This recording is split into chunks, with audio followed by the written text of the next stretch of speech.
You guys know how I'm always talking about Vince McMahon, WWE just firing people, including trying to fire Vince McMahon. Yep. I have the opposite of that. WWE signed some people. Oh. Because they don't have anybody, so they need to sign some people. So I'm going to start this off with WWE just recently signed Logan Paul. Oh, God. That's not surprising. It's not surprising.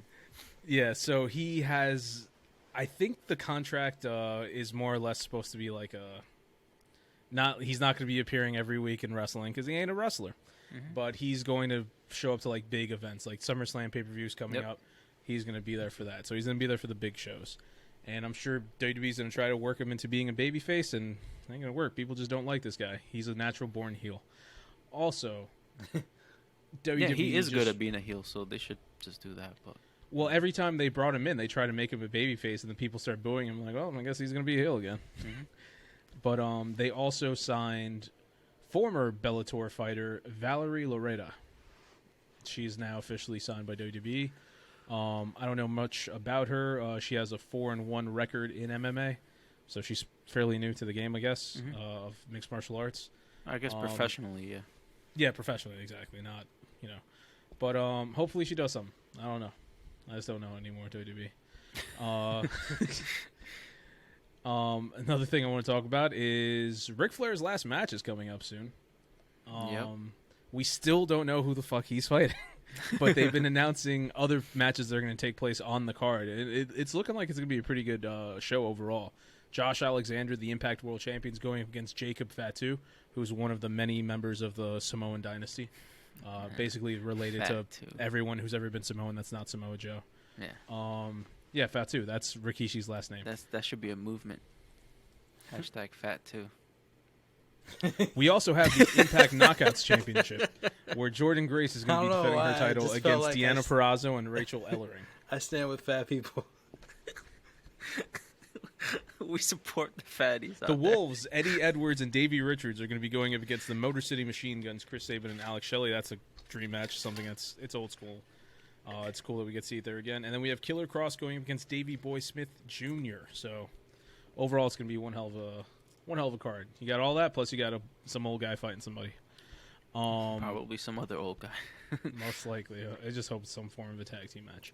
Yeah. Jeff Hardy, who recently had a DUI, which we talked about here on the podcast, pleads not guilty to the DUI charge, which is interesting. There's video, and he kind of clearly looks like he's under the influence. And then there was other video that showed him drinking just a few hours before getting arrested. So I don't know. Did he have like a breathalyzer or like? Yeah. Okay. They did that. They told him to do the whole walk thing. It's like it's all on video. Way over too when he. Yeah, I don't remember the exact number, but it was up there. But he's pleading not guilty, so I don't know. We'll see what goes on with that. If there's any updates, I'll mention it. Okay. All right. Feels so like he's gonna like get a deal or some shit because that sounds weird. Potentially, right? So AEW just recently had AEW and New Japan Pro Wrestling just recently had their Forbidden Door pay-per-view this past Sunday. Great show, no surprise there. One of the matches in particular that stood out that nobody was really expecting to be as good as it was, Will Ospreay. No Ospreay versus Orange Cassidy. Oh shit. Holy shit! Because Ospreay's known for doing the crazy flips. Yeah. He's like he just flips. He's always in a motion of flipping. Orange Cassidy is the complete opposite. The man doesn't move. No, he's the backflip teacher, if anything. He's the backflip instructor. But no, Ospreay's known for doing all this crazy flippy shit, and the fact that he's going out there fighting against Orange Cassidy, who is the complete opposite. The man only sits still. He doesn't even give you a full thumbs up. He gives you one of these because he doesn't want to lift up the thumb all the way. Yeah. And they put on, my God, one hell of a fucking match. Like, I can't, like, the whole beginning, Orange Cassidy is doing shit, as always, with his hands in his pockets. But he was doing more than usual with his hands in his pockets. It was great. At the end, Ospreay wins. His crew comes out. They start beating up Orange Cassidy and his crew. And then out comes Katsuyori Shibata. Okay, Shibata who is Brand, a yeah. legend? Yes, exactly. Who's the legend who I mentioned on the podcast? He's the guy who's not allowed to wrestle by New Japan because he had the bad injury. So he comes out to save Orange Cassidy. And Shibata, he's this hard hitting, no nonsense, fucks people up. He's standing toe to toe in the ring with Orange Cassidy. And Orange Cassidy looks at him. He takes his sunglasses, puts them on Shibata, and walks away. Oh, damn. That's great. So very entertaining. And then the match, one of the best matches, of course, was the tag team match. FTR walks away with another tag titles. So they are now currently the AAA World Tag Team Champions, the Ring of Honor World Tag Team Champions, and now the IWGP Heavyweight Tag Team Champions. The only ones that they don't have are the ones in the company that they are currently in, AEW, which are held by the Young Bucks. So that's going to be a great match. They fought in the past.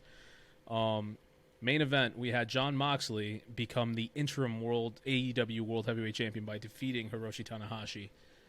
And great match, no surprise there. Afterwards, Tony Khan announced the next Ring of Honor pay-per-view, Death Before Dishonor. It's going to be taking place on July 23rd. Very much looking forward to that. And after the pay-per-view was over, this past Wednesday, we had the Blood and Guts match, AEW Dynamite's Blood and Guts, where they have the two rings over one big-ass cage, and people just fucking go to war in it. It was the Jericho Appreciation Society versus the Blackpool Combat Club. And as always, Jericho and his crew, they come out looking like a boy band from the 90s. And it was good. They're going out there. There was blood. There was broken glass. There was thumbtacks. There was tables. There was kendo sticks. There was forks. There was skewers. Just a whole lot of shit. And one phenomenal match. In the end, the Combat Club won by a newly acquired Claudio Castagnoli. I always fuck up his last name. He was Cesaro in WWE. He debuted fighting against Zack Sabre Jr. on Forbidden Door, and he won this match on Dynamite, and it was one hell of a match. So that was a lot. That's my wrestling news, though. Cool. Hey, man, the backflip inspector and the backflip instructor match was the highlight of this wrestling news. Yeah, fuck Logan Paul. Yeah, no, I agree. I agree with that. I don't mind the Paul brothers. I think I did before, but I recently saw him on a podcast, and he plays into the douchebaggery or whatever you want to call it, because it's the persona. Yeah, he plays into the persona, so he's perfect. Not perfect for wrestling, but like that persona is perfect for a wrestler because it draws attention, it makes people interested and whatnot. So people take that into real life. When he was on the podcast, he was like a real cool dude. Yeah, I'm sure he's great. My whole hating for Logan Paul has nothing to do with his I understand you hate him know? because he's not. He's a wrestler. taking the spot. He's taking the Exactly. spot of a wrestler who deserves that spot. Exactly, I completely understand your point of view. Yeah. But yeah, no, that's my 2 cents on the Paul brothers. But hey, dude, listen, man, and a lot of people hate on them because of how much money they make doing what they do. And it's just like, they were able to game the system, and they're pioneers. So it's who just wouldn't like, do that? Exactly. So, kudos to them for doing what they do. And, hey, seeing him there is like that time I saw their Snooki hustle. at WrestleMania. Pissed me off. So Can't knock their hustle. Everybody, they had their mouths on everybody's name. They made a bunch of money and they made a way. Exactly. So it's like you can't knock that. Hey, it is what it is.